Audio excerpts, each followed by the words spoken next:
I'm pretty sure back in the 70s, my mom was a lady of the night, and I'm a product from one of her Johns. I recently found out that the man I thought was my dad that raised me and I ended up in a foster care because of was actually not my biological father. It was pretty evident. He was a very dark Mexican man, and look at me.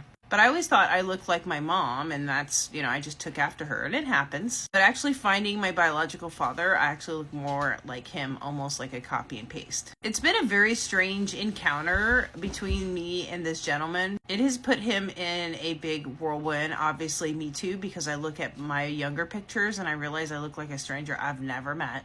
But when my dad met my mom, they met on a bus, but she actually was living with a gentleman that was known to be one of the local pimps in the neighborhood. And 2 weeks after they met, my mom was all of a sudden pregnant. She knew.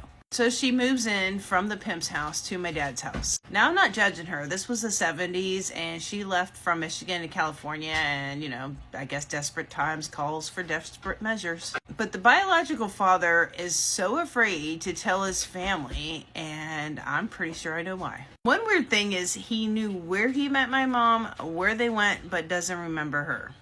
Also, he recently just celebrated his 50th wedding anniversary, and I just so happen to be 50. So one of my hypotheses was he was there for his bachelor party and met my mom, working the bar, paid a fee, and went home with her. Little did he know, as 50 years, I would show up. But yesterday, I talked to somebody that actually knew my mom, and he said, yeah, your mom did that. She was a hooker.